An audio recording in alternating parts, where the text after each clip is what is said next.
Hi, how are you? Oh, mm, oh, Oh, I need to change my name again. I don't know why it does that. Hold on. yeah, can you hear me? I can hear you. Yeah. Okay, I had my volume turned off in my headphones, so it doesn't help. Um, Okay, I just renamed myself. Thank you. okay. Good morning. Good morning. How are you? I'm just great, actually. Just typing a few more questions that came up into the Q&A document. Okay. And I'm just going to mark in the call. This is kind of lesson 2, Zoom call number 2 for the OSU PDC-PRO fall 2022. Hand-drawn maps is one question. Mine was the direction of the Of north, yeah. Okay. Oh, and peer reviews, where to find peer reviews. and then I'm having trouble with the base map. I went on to the client survey. I finished that whole section, but I'm having trouble like navigating how to do that base map on Google Slides. Okay. Okay. Um, I mean, it's been a huge learning curve for me, for sure. yeah, that's fine. Yeah, this just isn't stuff that I mean, I'm old enough to where this wasn't, even when I was in college, none of this existed. And so anyway, Hey, I hear you. That's totally fine. yeah. Let's let Kevin in. Hi, Kevin. Hey there. Hi. Oh, I'm so glad. I was just concerned that because there's some text that was like still saying our meeting was going to be on Tuesday. So I'm really glad that that was clear enough. Alina's in. All right. How are you guys all doing? Good. Yeah, Pretty good. cool. Okay, I guess I'll just jump in, Melanie, with your question regarding the north pointing up. So yes, typically, almost always we prefer that north is up. There is a note, there is a comment somewhere in there, and it's easy to get lost. But if it really, like in your case, if it really makes it difficult, like you've got a long east-west axis, Yeah. or north-south axis, pardon me, go ahead and turn it, just as long as that compass rose is clear and accurate on every slide. So make sure to delete, the default compass rose, which always shows north up. So just making sure that that's accurate, you're fine. Okay. Yeah. So good question. Oh, you know what? I was gonna actually grab the transcript and just drop my answers in so I don't have to type while you guys are on. Okay, Kevin, your question. I chose to use the property in Snohomish as my project site despite not having access. Yeah, several downsides of that choice. One, not being able to really work out the exact kind of trees and other site conditions not visible from Google Earth. The site's also pretty large, 17 acres, and I might have a pretty tough time working out many details in my base map. So yes, advice on how to handle it. So there's a couple of points there. So the exact kind of trees and other site conditions, I'm going to kind of go up, pardon the pun, but go out on a limb here. You can kind of play pretend a little bit. You can get a lot of information from knowing what like ecozone that's in, what the dominant vegetation types. I mean, that takes you a long ways. A lot of times we're doing like remote site assessments, and we only get one or two field visits out to a client site. Right. It happens. I mean, I know Javin and Neil, who I've both worked with quite a bit. A number of other designers that I've worked with, they will absolutely not do a design without having some kind of field access to it. Yeah. But that's often after we've gone down the road of doing like some remote assessment. Yep. So get what you can by remote. If you can talk to the current owner or the current realtor, even getting some pictures from on site will give you a lot, because a lot of those big trees, like overstory trees, you can see what they are from a distance. Yeah. And getting some, a few on the ground photos. Yep. And you can tell some vegetation with that. If you need some help with Plan ID, for sure, reach out. And I can help you with ID, or another instructor in the course can do that, or we can figure that out. Okay. So that's not an insurmountable problem whatsoever. Okay. Yep. And it's actually it's a good skill set to build. Right. If I thought I heard somebody else wanting to come in. Okay. If you end up wanting to do this as like more kind of career based and rather than just for your own property, Yeah. It's a great skill set to build of how to do a pretty close site assessment, based, from remote. The plant I guess database. I'm sorry. Go One ahead. of one of the other concerns that I've got there is, 17 acres. It's just like a lot of vegetation to try to map out. It's a really wooded site, and so I just, on one hand, I'm concerned about accuracy, and then on the other hand, I'm concerned about I could spend 60 hours this week trying to plot out 400 trees on 17 acres. Oh, yeah, no. I wouldn't even say 17 acres is pretty large. I mean, we're working on like 200 Yeah. acre and up farms. So in that case, when you've got larger than, an acre or two that you can really walk all over. Hello, my 4-year-old is here. You can kind of go into, you can either do kind of like a rough, zone assessment, which we're going to get into in more detail further on in the course, and just pick out like what's really going to be like around the home site. Like, is there a house on the property? There is. There is. Okay, so really kind of like drawing an area around that's going to be home base. Yeah. And then we're just really focusing on that for the course. But for the entire site, you can still do a base map. You can still get like topography information, understanding what your water flows. If you've got your home site on somewhere like, say, mid elevation, and I'm just kind of making stuff up here, because Yeah. but if you're going to want to know if there's like some significant topography behind it, Nick, that's going to impact your water flow, potential like risks to the house site and stuff. But you could really focus on a smaller acre within that. Okay. And like even from from doing a lot of like ecological assessments and like biodiversity metrics, I mean, you could have plants on there that there's only 1 or 2 plants on the entire like 1 or 2 specimens of that plant on the entire property. Right. And then everything from like up to say something like certain like oak species or like a pine that is really like 80 to 90% of your forest cover.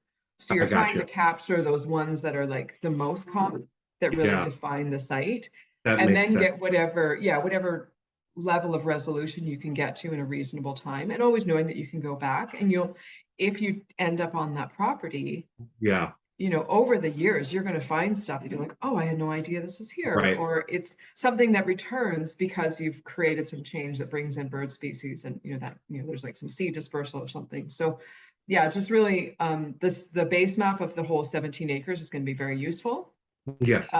But for an actual plant assessment, just create a box around some area that's reasonable, and that you can, if you can get some photos to assess that. Yeah, no, I've got some photos of the immediate area and some video walkthroughs, and I've walked the property. I have a general sense of it. Like, I couldn't get my head around, after watching the video, like, okay, where do I like sort of detach myself from the base maps? Where do I get rough approximations versus really getting into the weeds? It was hard for me to discern how to sort of separate the issues.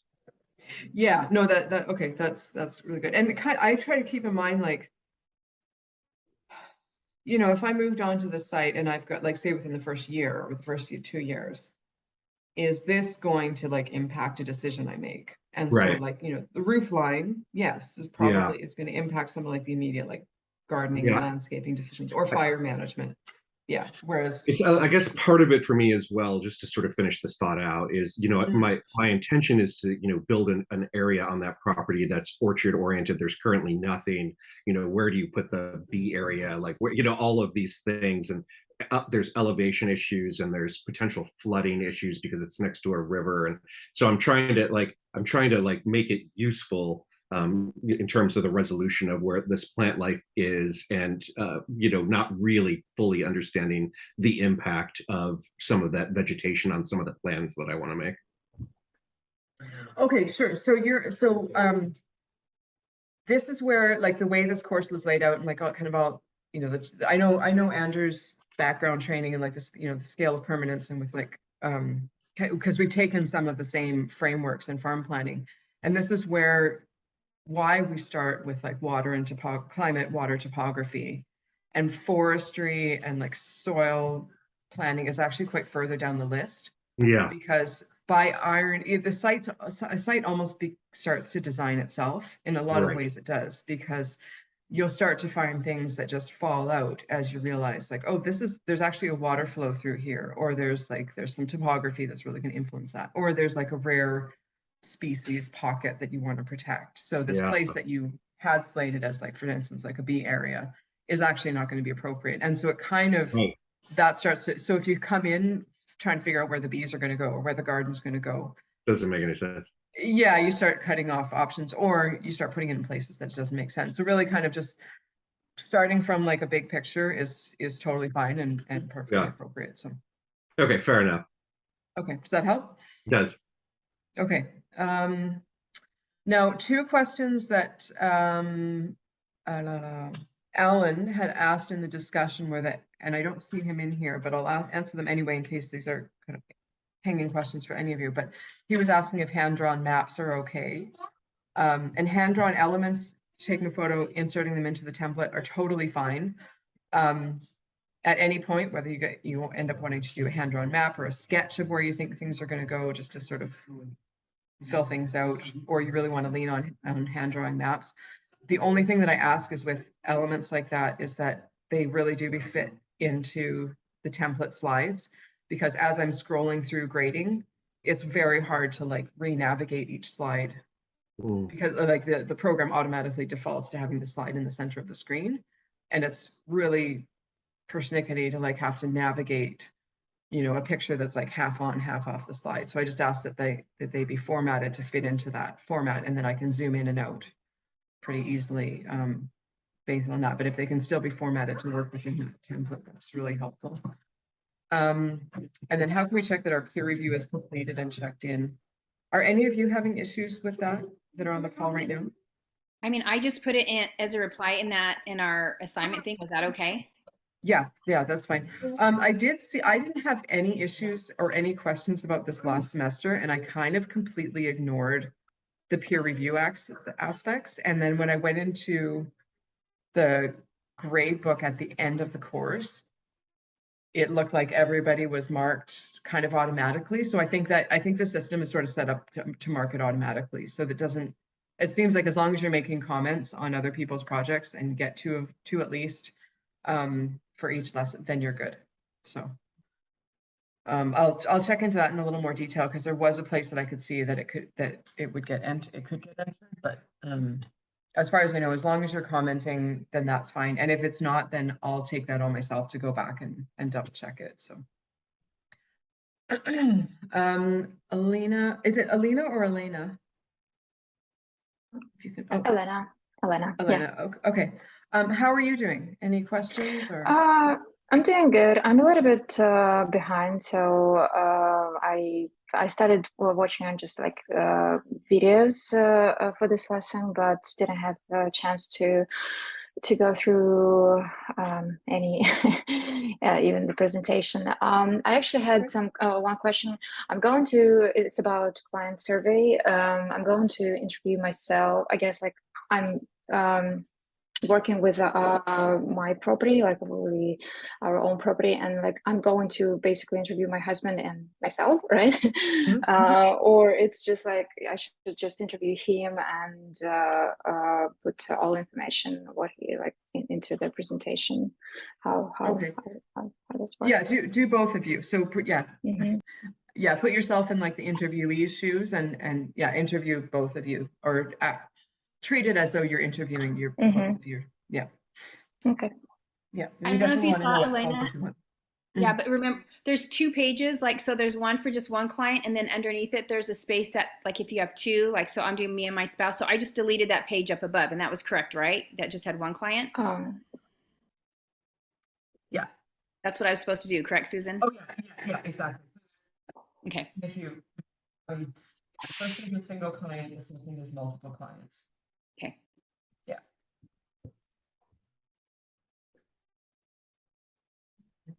Yeah, I mean,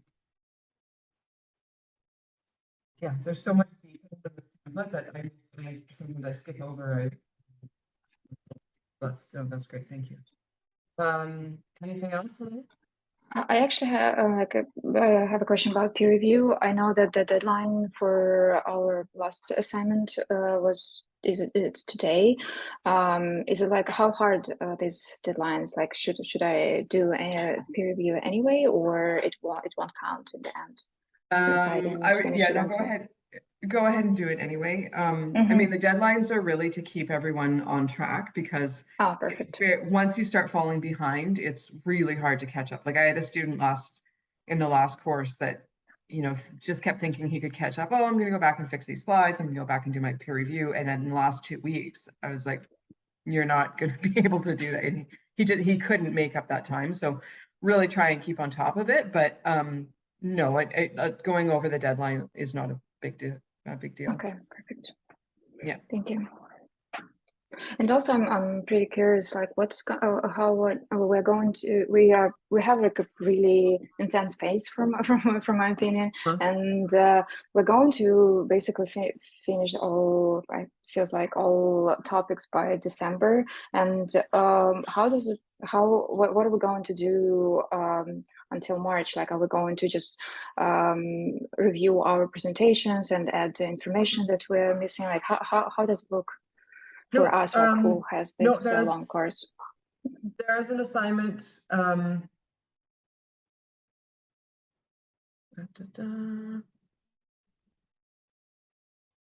Yeah, no, there is a let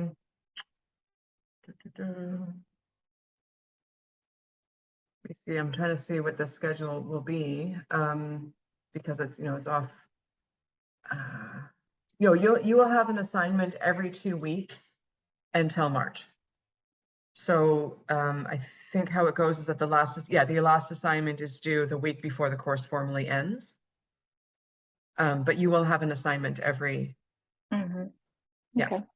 Yeah. So there's the Christmas winter break, which takes a few weeks out, but yeah. So we'll have lesson 3 due. No, 2 weeks from now. Is that the 31st? No, not the 31st. Sorry. Math. 2 weeks we have a lesson 3. Lesson 2 is due next week, and lesson 3 2 weeks after that, and continue. So that the lessons do spread out all the way into March. Got it. Thanks. So yeah. Okay. No. March. Okay. Was that it? Anything else? For Elena? No question for me right now. Okay. Now, Nicholas, can you tell me if it's Nick or Nicholas that you would prefer? To get clear on that early. Nicholas is fine. Nicholas is fine. Okay. Did you have any questions, or are you just here for the ride? Nah, I'm just here for the ride. It's nice Okay. hearing about everybody's site designs and the topography. Yeah. Okay. Okay. Are you guys having an okay time finding like topographical data or topo maps for your site at a pretty good resolution? Are you having issues with that? Google Earth is I'm sorry, I didn't mean to run you over there, Nicholas. I'm finding that Google Earth is pretty good, but like knowing the site a little bit, I'm seeing some weird inconsistencies. I just wonder if there's, you know, how accurate that stuff is. And I guess the concern for me is that, especially because I'm concerned about the flooding issues with that property, there are places where I know it's wrong. And so if you're trying to figure out how the water might flow, knowing that some of it's inaccurate, it's a little challenging. Yeah, Google Earth is not, you can use it as a rough idea, but you would always want to you always want to ground truth any kind of topographical assessment, especially when you have trees. Because trees really muck up GPS, GIS data pretty quickly. Yeah. And Google Earth I don't know what I think their like margin of error is into like this, I want to say like 1 to 3 meter range. So that's like, you know, 2 to 6 Yeah, it's a 30 meter resolution. 30 meter, yeah. I'm just So seeing that's huge inconsistencies, and like it would put areas of my property like under the river line and stuff. It was like, oh, that's not right.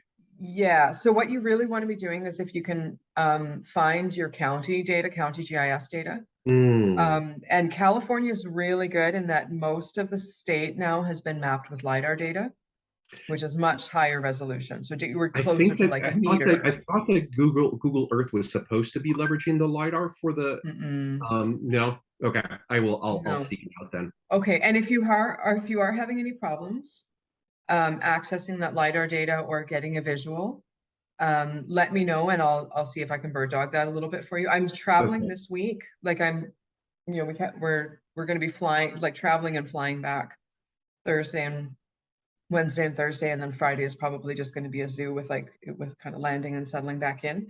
But if you're having any issues finding like a reasonable topographical map that like represents your site, let me know and we can see if we can dig up some clear I'll data, take a because first look with the county Yeah. and see what I can surface, and I'll let you know.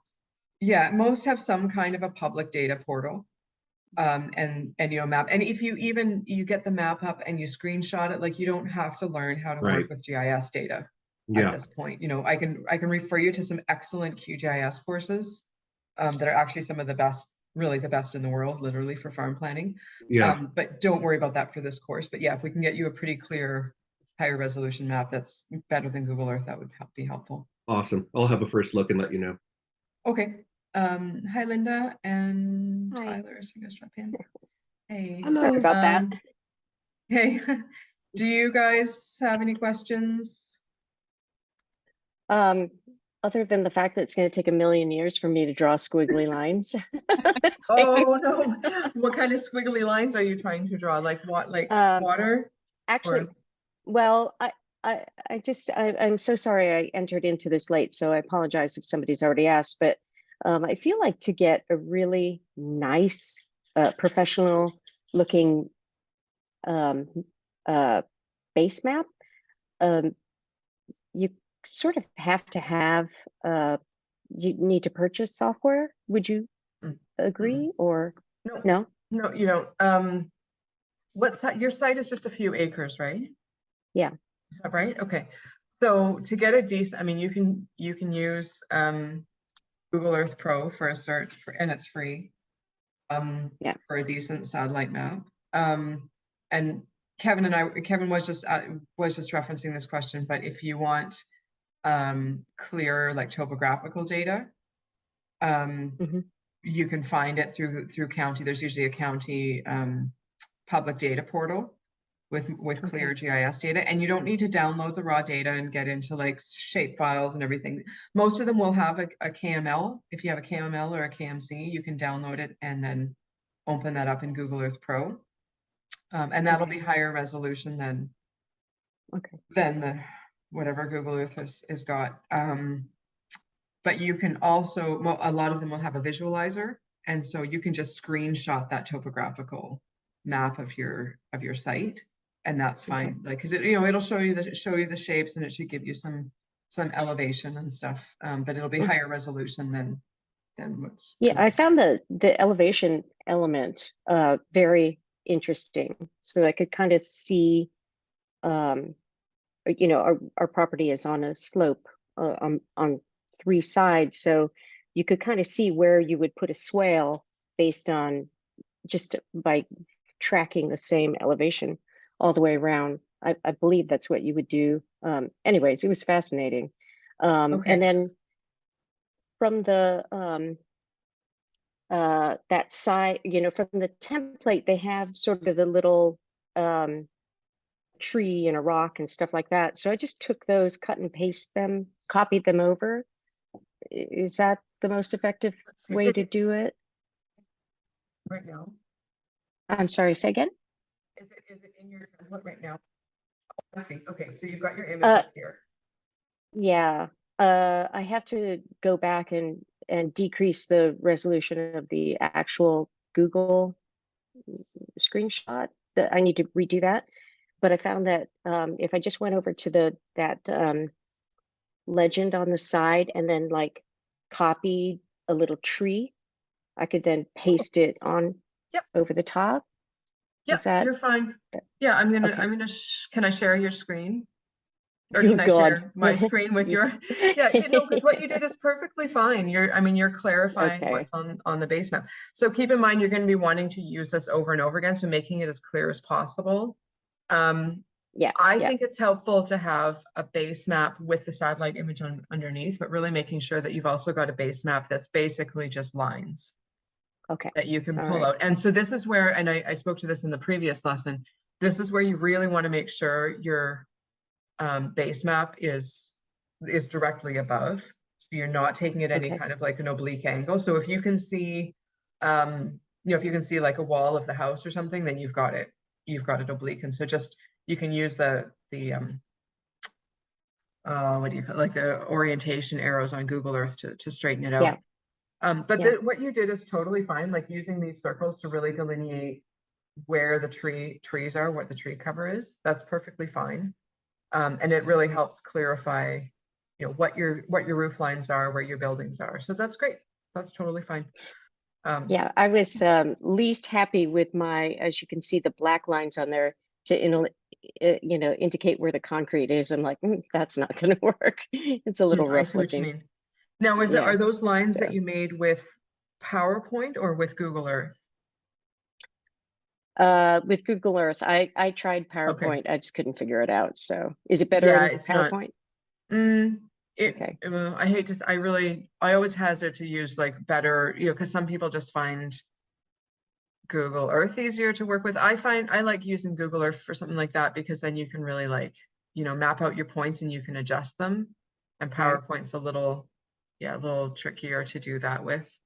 Um, The catch is that then once you get into PowerPoint, you can't edit it. Then you have to go back to Google Earth and edit your lines and print it out. Gotcha. So Gotcha. kind of sticks Okay. to one, half a dozen the other. Just get comfortable with one. But now, Okay. what were you feeling the need to purchase additional software? Was it like for the graphics part or mapping, or what? Yeah, I just felt that if I were to do it for someone else, I didn't feel that this looked, you know, it's not shaping up to look Yeah. Okay. maybe So I think professional enough. I think in that aspect, you kind of hit the nail on the head, is that you can get a long way. And I know designer Neil Bertrando actually works for a long time, or has worked almost entirely in like Google Slides or PowerPoint. Just map, you know, Okay. basic layout. You can do a lot with Okay. PowerPoint and Google Earth Pro. If you want to get into more like detailed kind of, professional level design, I use Affinity Designer and I really like it. It was pretty Affinity. reasonable. Okay. I think I want to say it was under $70. Like it, you know, it's not a Oh, okay. $600 Photoshop. Yeah. Good. But Okay. it functions very much like Illustrator. Okay. So it's All right. really, it's plenty powerful for the, you know, the work that this ends up detailing. And Okay. really, if you're going too far down a graphics rabbit hole, you may not be doing like, I want to back that up a little bit. I would rather see clients working off a rough design that isn't as fancy, that they have, and using that money, and Javin and I have talked a lot about this between ourselves, is that we'd rather see clients using the money that they would put towards a professional looking design map, and using that Yeah. money to put in another water storage tank, or another, like a higher level, you know, a better quality fence or something like that, than Yeah. paying Yeah. for a fancy design that I'm like, oh no, I used up all my Yeah. capital. Yeah. So, but yeah, I really like working with Okay. Affinity Designer. Okay. And the nice thing about that is then you can start building like a portfolio of design Mm, elements that you can just like point right. and click or drag. And it's a lot, Right. so you start automating some of that, and that's where you start saving time, saving clients money. So, Okay. but All for right. That this, sounds great. I mean, for this program, the course, feel free to play with it, but don't feel like you need to add another piece of software. Okay. All Yeah. right. Great. Okay. I have a question Thank you. about Google Earth. Like, we have a really old image of our property with a lot of trees, so it's hard to see the topography, and like it's just like the tree, there are trees, and we removed quite a few trees from when we moved here, and maybe how should I create, like, because like I just saw on Lyndon's presentation, it's like the view is so good and you can see all like the house and other things on the property, but like with ours it's really hard because it's just there are trees if you use Google Earth for that. So is that because Google Earth hasn't updated, like the tree removal's been Yeah. pretty recent? Yes, it was just like a few months ago. Gotcha. Okay. Mm-hmm. Oh, that's unfortunate. Well, again, see if you can get LiDAR data for your location. So where,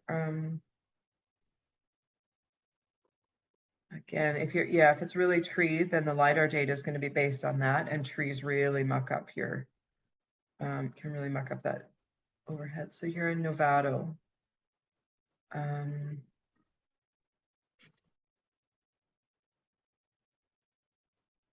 I'm just looking it up to see. Okay.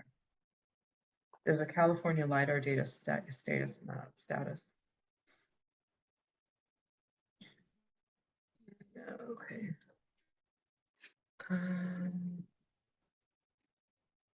Here, I'm going to drop this into the chat and you can actually look up your location to see where the LiDAR's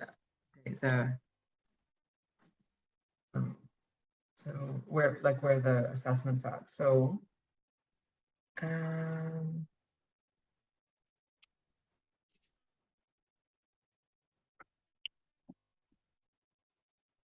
that looks like, oh, it's either in progress.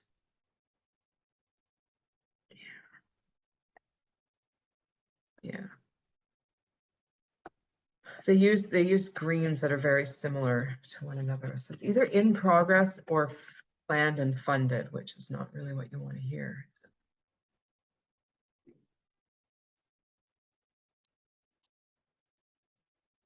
I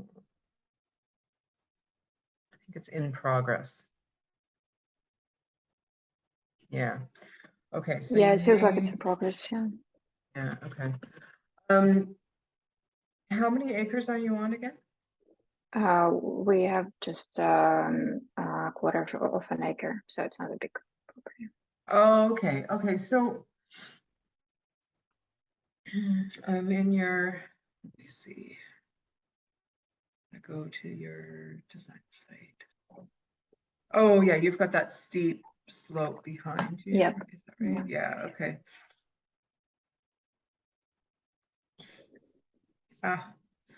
Okay. So because your site is so small, I mean, and this is not to be like, I can't think of what the word is right now, but it's so small, but the topography is so clear. I wouldn't worry too much about getting like detailed contour data or like, because you could actually walk out with like a handheld GPS. Like you can get GPS apps for your phone and just pick a few points on your site, like, maybe where you took your photos even.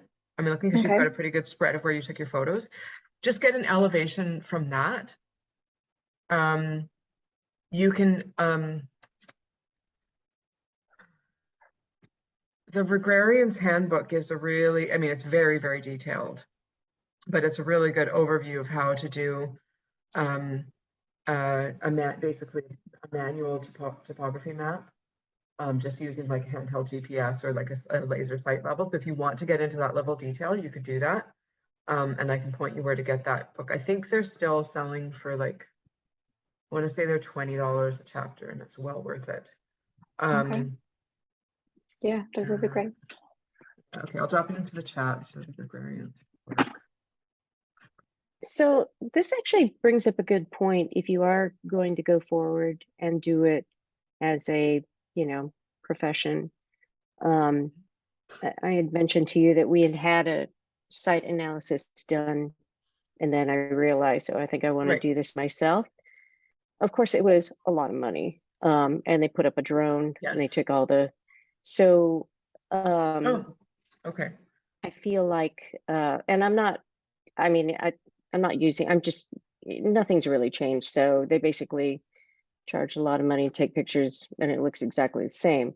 But I see now that it could be an issue when you have a property like Alana, is that right? Alana's that has changed and you can't really reference maybe Google Earth as effectively. What are your thoughts? So can you clarify what your question is, like how you would address that as say a consultant, or Yeah, how? that because they use the drone, like a drone, if she were to have a drone go up, she would get accurate photos, obviously, but there's a big cost associated with that. But if you oh, go ahead. were going out to a site to do the work, and you don't want to add that expense on, what's the workaround? Well, I mean, I hate to overuse this, but it all depends on the site and what the plan of the context of what the plan of the site is going to be for. Like if on a 1/4 acre site, you can walk that and you can get a few elevation points, and I can see looking like, I mean, they've got a terraced wall in there, so that's going to be all level. There's a level above it that looks like it was terraced. That's going to be, it should all be level, so that should be a contour, right? So for sure, she could check that along a few points and make sure it is actually level, because if it's not level, it's going to be shedding water to the low side.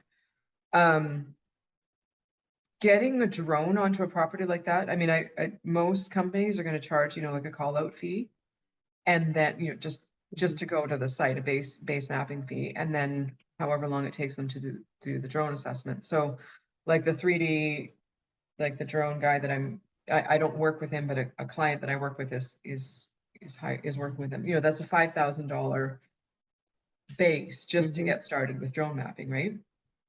So on a 1/4 acre site, there's very few things that you're going to do that's going to create an ROI that makes a $5,000 drone assessment financially. Like, it just doesn't make sense, right?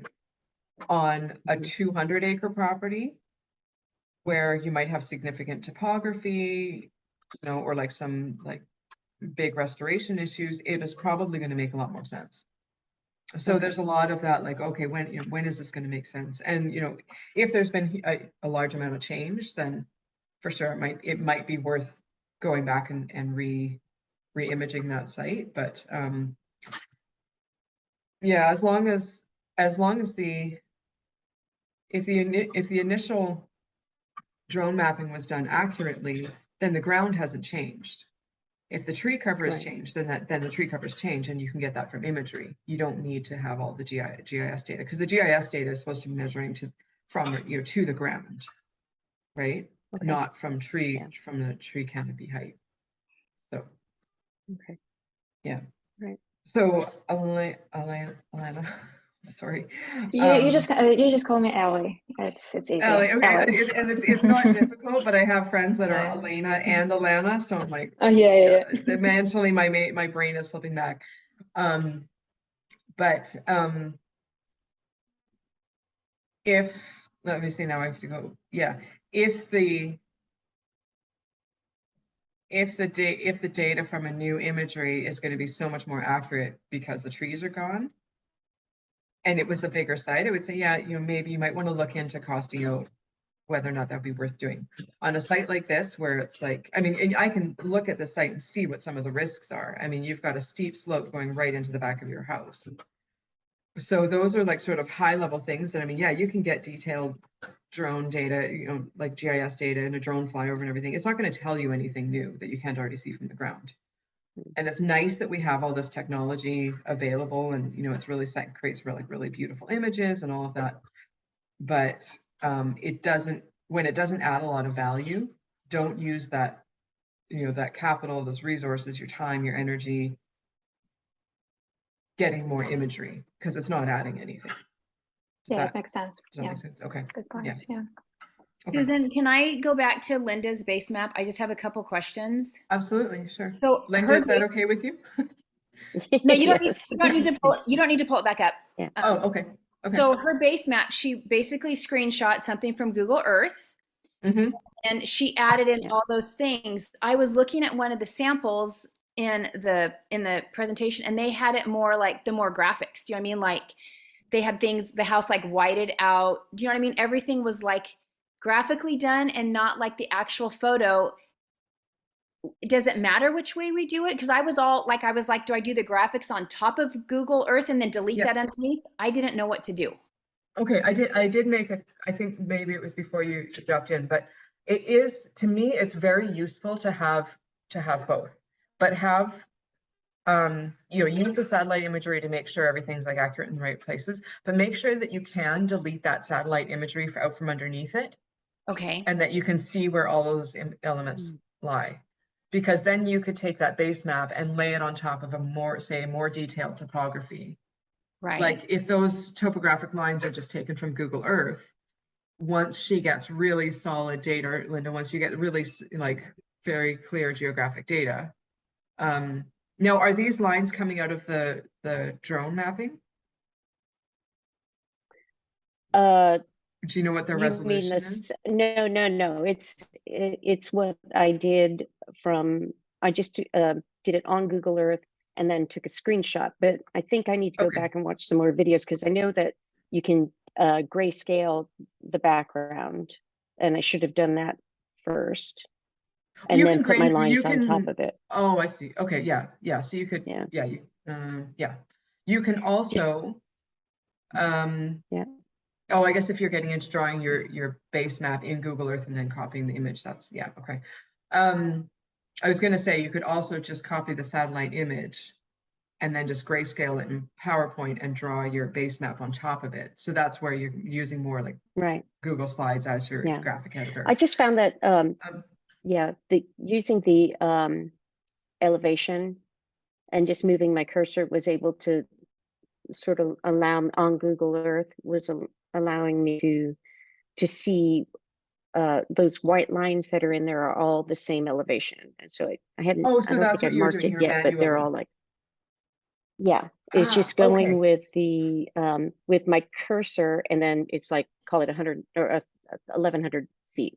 And then, okay, that's 1100 feet. And I go over and then I just go until I find like an 1100 feet all the way around. So I just kind of knew where my, kind of how the topography was working in terms of, it's kind of like a cone, a three-sided cone. So Yeah. it was allowing me to kind of see where my elevation lines were. Okay. So I don't feel like I can so those were accurate based on Google Earth. Yes. So I So can't this really is disconnect where the the two. Yeah. Okay. So, let me see. I think you can actually. I think you can just print you can just create an image just from, or an image layer just from the what do they call them? They call them properties, but just from those elements, like the lines and the house, the polygons and everything, and to kind of divorce the satellite image from it. So Melanie, to answer your question, I think it's very useful to have a very linear, like vector base map. Yeah. No problem, Kevin. Feel free to tag me with any questions if you have. Thanks for showing up. It's very useful to have a base map that is just vector lines. It's not the satellite image underneath, because you can drop that on top of like a more detailed topographic map when you get it, or if you get it, for instance, or you can use that as a really simple base map to put to put water flows and stuff on it, and it's not clouded by, like, it doesn't get obscured. You add, say, like, for instance, water flows and stuff, it doesn't get obscured by having the imagery underneath. So I'm going to bring up, so we can just go and use that polygon tool and then just do all those shapes and then lay that right on top of the satellite image and then delete that satellite image after we're done with that. Is that my understanding? Okay, thank you. Yeah. Okay.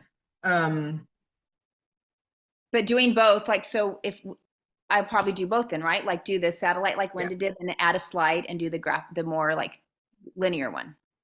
Yeah. Okay, thank you. But I mean, if you can work it out, I mean, however you do that, you're basically the same. You just delete the satellite image out from underneath one. That's okay. could be easier. But if you can't figure that, I mean, I use things like, oh, if you can't figure that out, but and I don't mean it in any way derogatory, but it's just No, like, I if know you're you just, don't. if you're like, if you're like messing around with it for too long, just like move on. There is a chance I won't be able to figure it out. But so. That's okay. Okay, here, I just want to show you guys what and this is for a different permaculture design course online that I did, and we have a 1/4 acre site. So I need to do a share screen here. So this is my PDF presentation, very similar. We did it in Google Maps or Google Slides, very different template. It was basically like, they had like an image and it was like, here, put your base map here, write something about this base map. It was not anywhere near as detailed as this one is, but I just wanted to show you, this is what my base map, I'm gonna make sure this is the base map. Yeah. This is what, these were the lines that we came up with, right? And So these and are so you each did. terraces. Go ahead. Okay. This is Yeah. Google Slides, right? Yeah, that looks. This was see, made that in looks Google very. Slides. Yeah, it's very Okay. slick and professional looking. So. Okay, well, thank you. But this was, now what I did was a lot of these maps, these images were drawn in Affinity Designer, and then I just printed the image and put it into Google Slides or PowerPoint or whatever. I think I was using PowerPoint, but, and then I'm new to PDF Escape now, so. Yeah, okay, so that was my base map. Let's see if there's, I'm sure, yeah, there's sector analysis.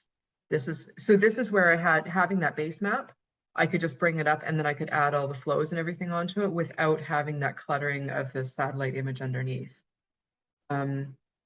Make sure I did actually have a place. Wow. I know I did this a few years ago, but you can see how there's a base map that doesn't change. We just, I can just change the elements that, I'm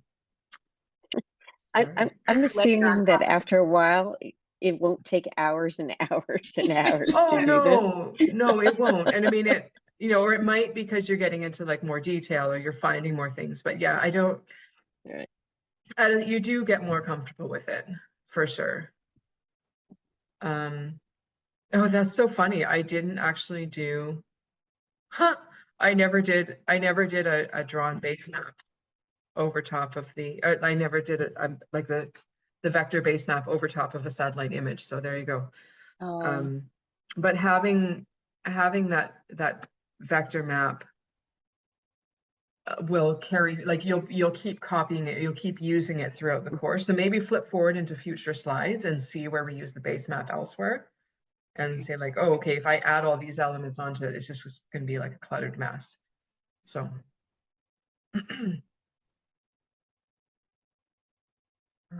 I had a question about, I'm trying to make my base map by like, I printed out the image from Google Earth, and then I was gonna copy it onto some like graph paper, and I'm trying to like get the measurements so that like each square of my paper is like a whole number, like a measurement to make it easy to like visualize the measurements of things, but like I keep trying to like resize it, like get it to be like a whole number, but it's like always some like crazy fraction that might be kind of hard to.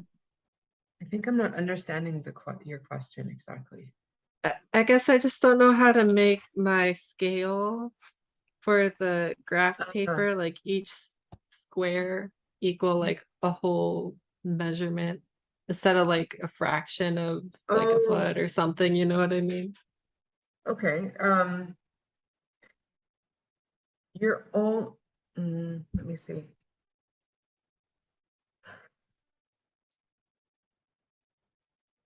I'm trying to think of how to put this without making it more confusing, without saying it in a more confusing way, but you may only be able to get one axis as a whole measurement.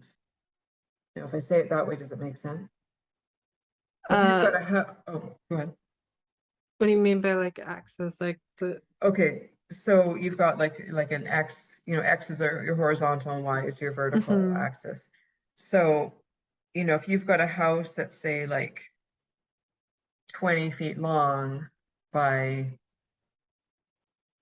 17 feet high, you can get each square to say equal like 1 foot, or each square to equal 2 feet or 4 feet or 5 feet. But then your vertical height is still going to be like you're going to have one square that's like a fraction. Am I misunderstanding?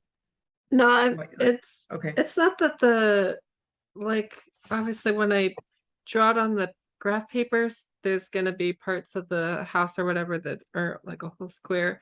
I just want Mhm. my scale to be like, you know, each square equals X amount of feet instead of like it equals like 5 feet, point like 1/3, you know, like, you know what I mean? Like, I want the scale to be a whole number instead of like a fraction or something, but I don't know how to do that. I mean, because I was trying to copy the Google Earth image and just use the scale from that to like, but I didn't know if it's better to just completely redraw it without using Google Earth as a reference, or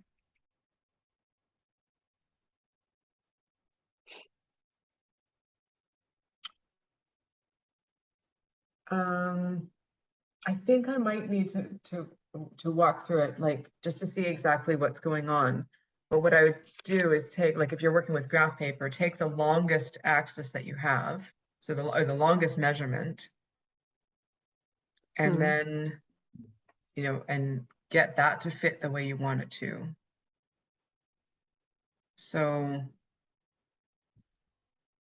yeah, so if you've got like 127 foot long site, for instance, then I might be able to show like okay, a video of what I've got here. yeah, I think I It think says I'm I not. can't start a video or something. Oh, probably not, because you're okay, okay, so I just put it so you should be able to share now. Oh, okay. Um,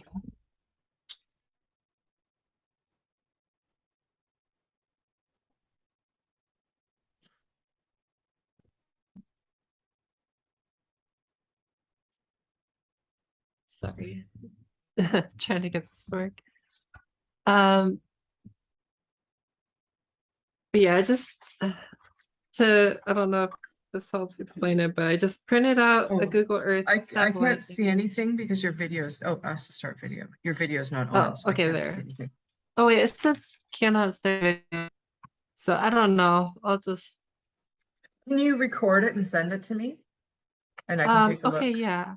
Yeah, if you can record it, and whether you do like Loom or Zoom or just like whatever. Are you working on a Mac or PC? Oh, there. Can you see me now? Yep, now I can Okay. see you. So I have like this image. I tried to like um I was gonna redo the outline Oh. part because it's very thin, but I Yeah. tried getting at least the house, and then I don't know if I put the driveway separate or as part of the house, but then I was just gonna like copy it onto this. Just lost your video. Did my camera? Okay. I was gonna copy it onto like this type of paper, but Okay. I just was using this little scale in the corner there, Mm-hmm. putting it up and trying to like match it into this, but this is like 50 feet, so it need to be like Yeah, okay, so this is where you're gonna run into issues with Google Earth's resolution. Like I'm just gonna say it's way off, but it's way off. Like it's because it's satellite data, and especially when you're looking at like a quarter acre site, like I've got your presentation up here now, so I have a better understanding of your context on this. You know, Google Earth might say it's like, oh, this is a 20-foot scale. It's actually like 23 feet, or it's 17 or 19 or something. So what you want to do if you're going to do that hand-drawn way is, you know, use the Google Earth image as a reference for sure.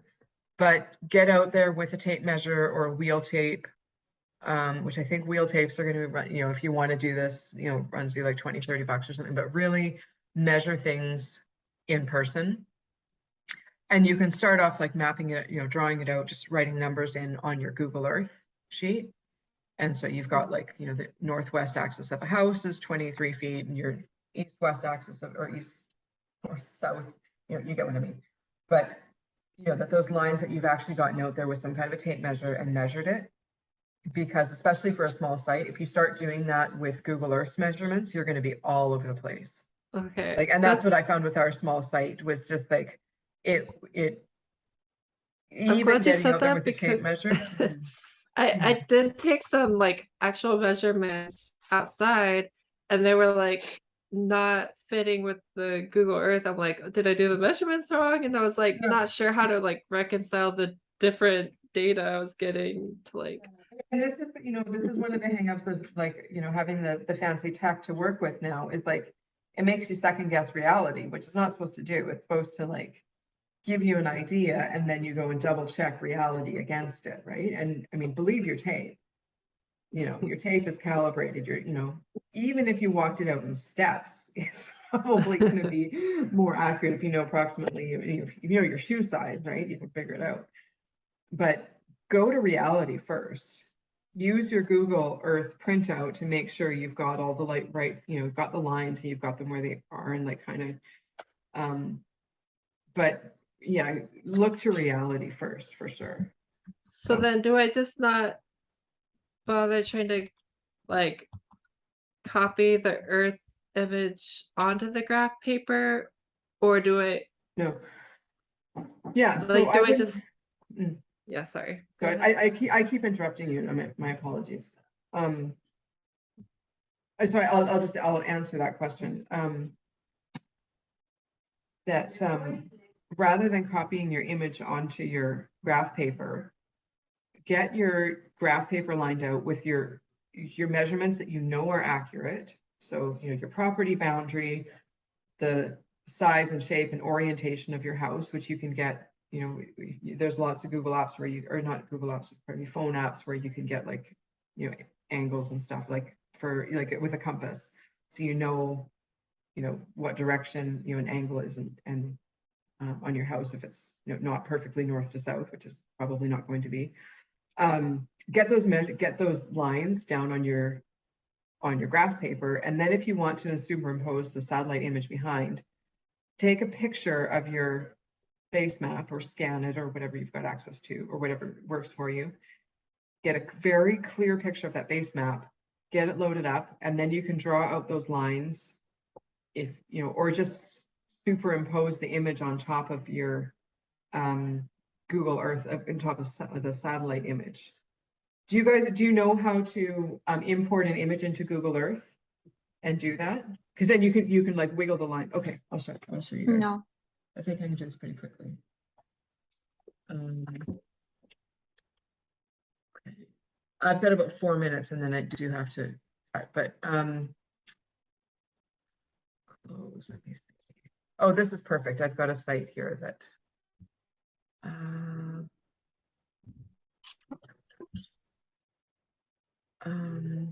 what do I have?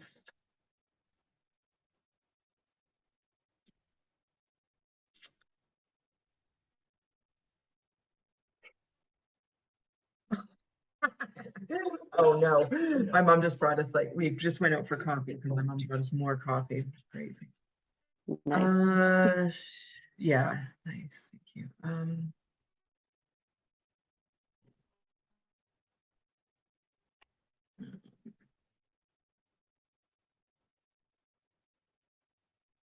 I bought a new laptop this spring, and so not everything is migrated over from my desktop, but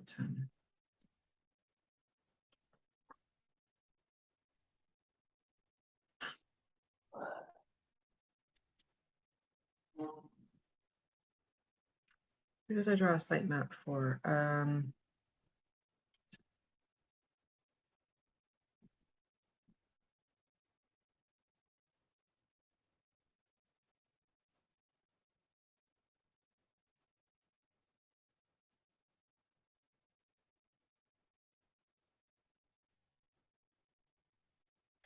what I'm trying to do is, I'm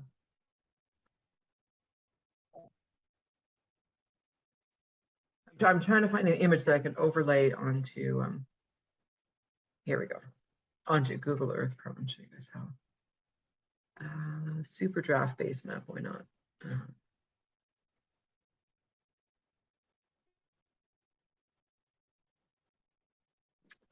Yeah, that's fine, that's good.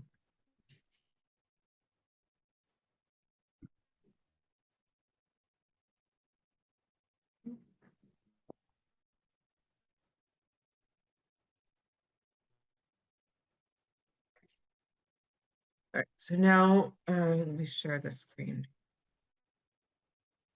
Yeah, this really comes in handy. So I'm going to share Google Earth Pro with you. Okay, so everybody can see the Earth. Mhm. Okay, so I'm going to our home site.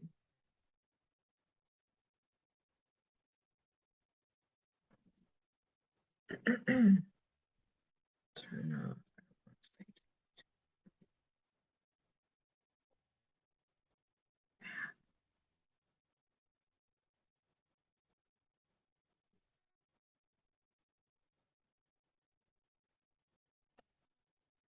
I actually like working with like sometimes older imagery because it doesn't have this like jaggy 3D. So here you can see with our site, our property is really angled. Never eat shredded wheat. This direction, northwest to southeast more than. Okay, so now what I'm going to do is I'm going to chat.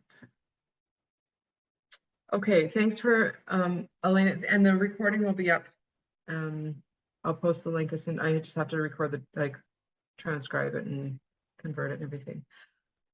So you go along the top here. One of these is add an image, and one of them is save an image. No, it's this one. Let's forget which one. This is the image overlay.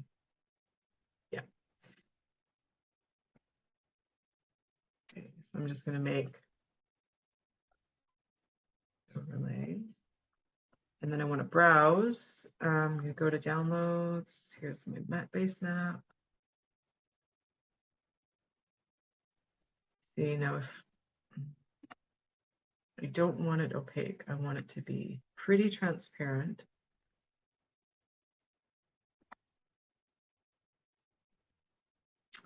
It's definitely easier on a bigger laptop. Okay, so you want to get it in so that you can see the whole thing. Now I know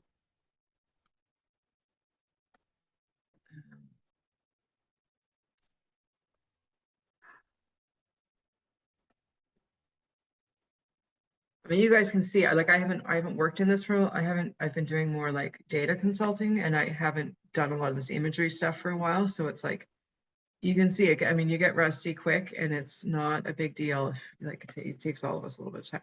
Okay, so you're gonna look for this little diamond handle, and then you can rotate it. I can just see the corner.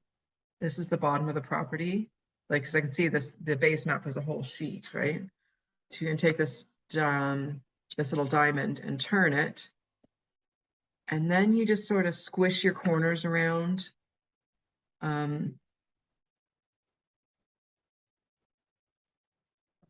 Sometimes you have to move it right off so you can see stuff. Yeah, you move right off so you can see. Here we go. We're actually way off here. So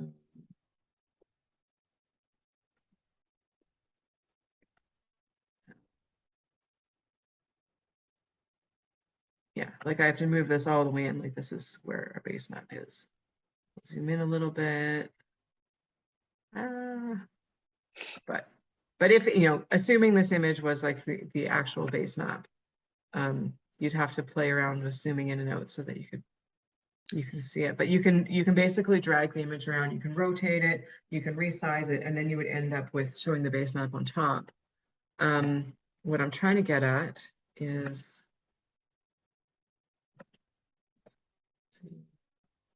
yeah. I'm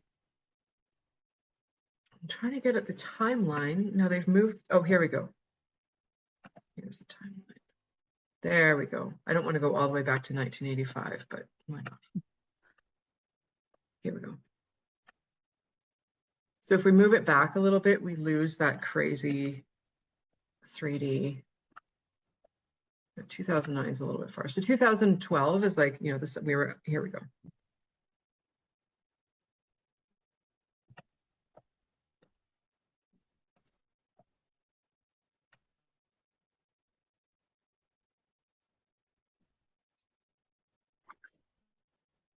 This is again what I want. I want it to be like directly over the site. I don't want that oblique. Here we go. Here's our image. Okay, so here's, I can just see the lines of our terraces here. I'm going to stretch this out so that this bottom corner matches up. I can see one. I might have to rotate a little bit to get it really accurate, but yeah, there we go. We want the roof line of the house to line up.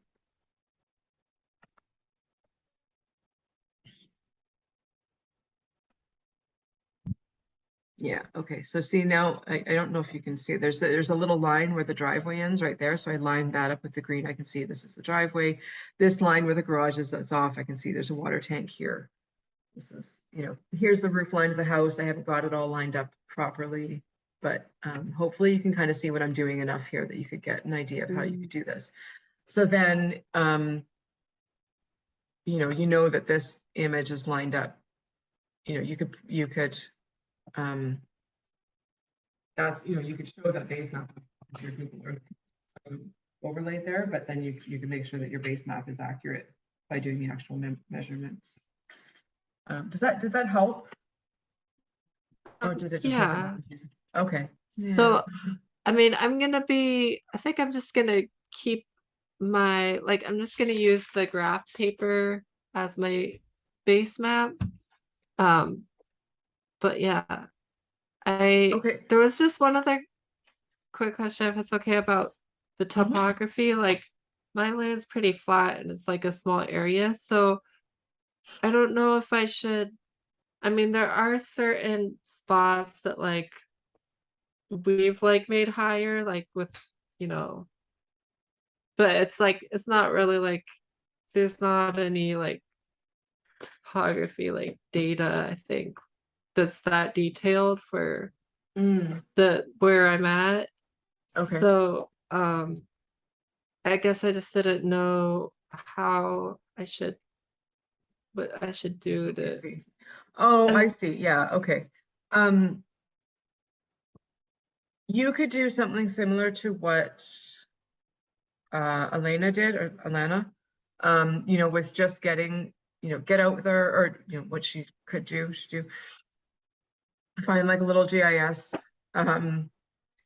phone app and just get some like ground measurements of like what the elevations are and see, you know, where there are contours and just draw them on. I mean, that's what we used to do before we had all this, you know, computer technology, like the computer stuff to do it, right? We were just hand drawing. And for sure, you know, once you got onto bigger sites, if you wanted to do this professionally, you need to learn like some stronger, like, you know, mapping skills, like the surveying and stuff, but that would be fine for like this size of a property. And there's tutorials on how to do that, like in the lesson. But for getting this down for your property, you could do that, just get some. But always go back to ground. For the base map, I know this is like mainly just including the hard structures that are gonna move, but I have a lot of like structures that are like pretty firm, but like if we wanted to make any big changes, it's not like we couldn't move them. And I'm like trying to figure out like how much do I include that stuff in there, or like, you know. I mean, it's as much as you want, as you know, as deep into the detail as you feel like going. If you could do something, you could use like a dashed line, for instance. Because I have some rock paths, but we're thinking of redoing them, but like I don't know if I should include that for like the rain data, or, you know, like, or I mean, I guess the water flow, or Well, don't jump ahead too far, but like lay out what's on your site as it is, because you'll get into the design portion of like what you want to change, you know, your current reality to be as you go further down. okay, So yeah, thank you. does that help? Mhm. And if you're struggling with it along, you know, if you may just send me an email or post in the discussion thread or something, and we can get that clear. Okay, do you guys feel set to continue on? Thank you very much. Yeah, okay. Okay.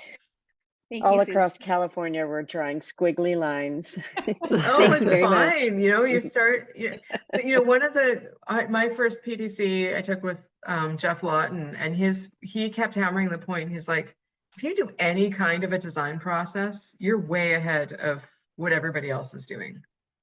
You know, like some kind of holistic, like, oh, we're taking all of these different factors into account. Because like, you know, landscaping, you know, conventionally really just takes into like, okay, what do the people want? Like, what colors do they like? And, you know, what plant, like it's, you know, really going into like this level of design and like pulling in all these different factors, you're already,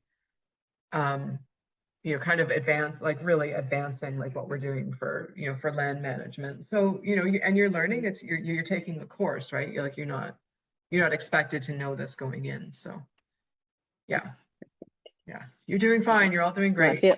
I feel much better. Thank you very much. Good. All right. Thank you, Susan, so Have a much. good week. All right. You guys have a great week. You Okay, too. Talk soon. Okay, bye. Okay. Bye-bye. Bye.